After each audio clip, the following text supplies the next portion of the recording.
Hello guys! At dahil wala na akong kape guys, pinadala na ako ni Madam lang kape na bean. So ito siya guys. Alam niyo, love na love talaga ako ni Ma'am. Siyempre, love ko rin yun. Kahit minsan hindi kami pati. Love ko pa rin yun.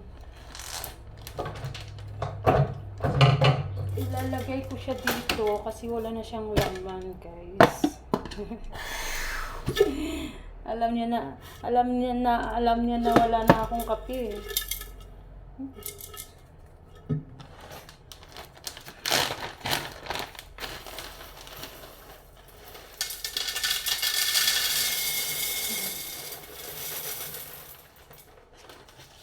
So, ito lang siya karami, guys. Okay na to kasi ako lang naman mag-isa dito.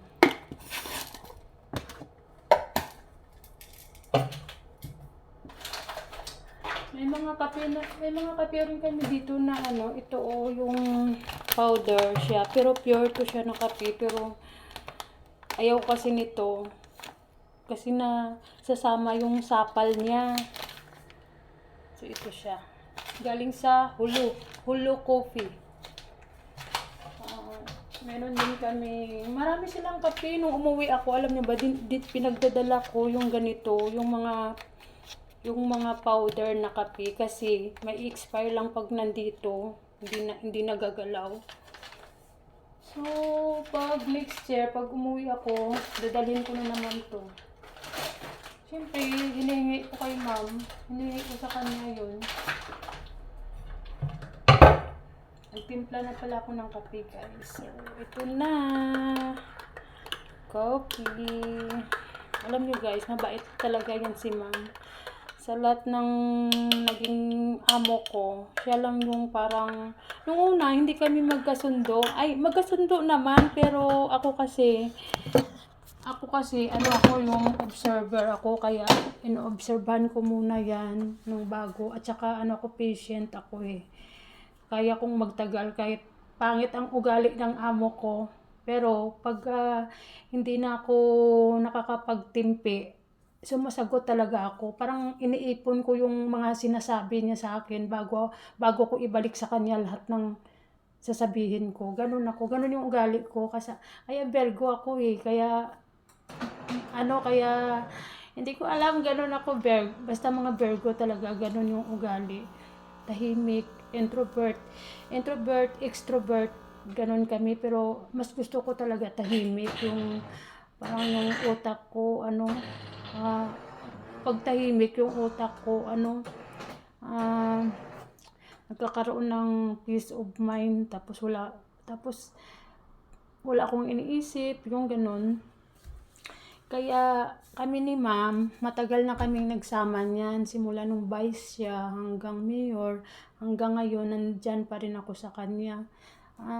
Nung una, dumating ako sa kanya is 2017 ata yun. Naalala ko 2017. Ang edad ko noon 27 years old. Hindi ba ang tagal?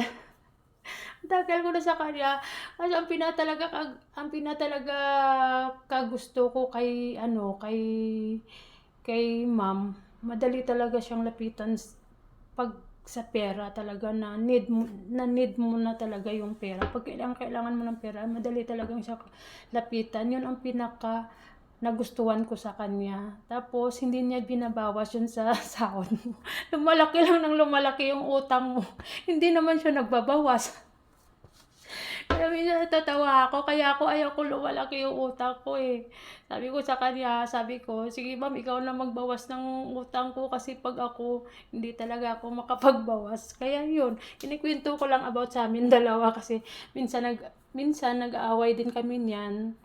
Pero ganun talaga, may time talaga na hindi kayo magkaintindihan ng amo mo. Pero kami kasi ni Ma'am, sobra kami mag-away, pero maya-maya, bati na rin kami. Ganun kami. parang aso at pusa, ganun. Kaya minsan, nagkikwentuhan kami, parang alam mo na yung ugali niya, head to pot. Ako alam ko, siguro siya alam niya na rin yung ugali ko, head to pot. Kaya magkasundo kami sa lahat ng bagay. Pag galit yan siya, pag nakita ko yan yung itsura niya na medyo hindi maganda, hindi ako nagsasalita, hinahayaan ko lang siya. Pero ako, ganun din siya siguro sa akin pag nakita niya na yung itsura ko hindi ma-drawing, yung ganun. Hindi na rin yan siya kikibo kasi nga na ano na namin yung mga ugali namin ba, pareho. Pero pag ako talaga may kasalanan, never talaga akong sumasagot sa kanya. Oo, totoo yan. Tahimik lang ako kahit anong sabihin niya dyan, bahala siya kung anong kahit anong sabihin niya. Basta ako tahimik ako. Pero once na na ako kinonfront na hindi ko naman ginagawa, hindi ko naman nagawa, tapos hindi ko naman alam na pinipilit sa akin. Ano talaga ako yun, sasabog talaga ako nun. Sasagot talaga ako nun, eh, ganun talaga. So, yun lang guys. Sana i-share nyo naman, i-like, at i-ano, yun lang, follow. Thank you.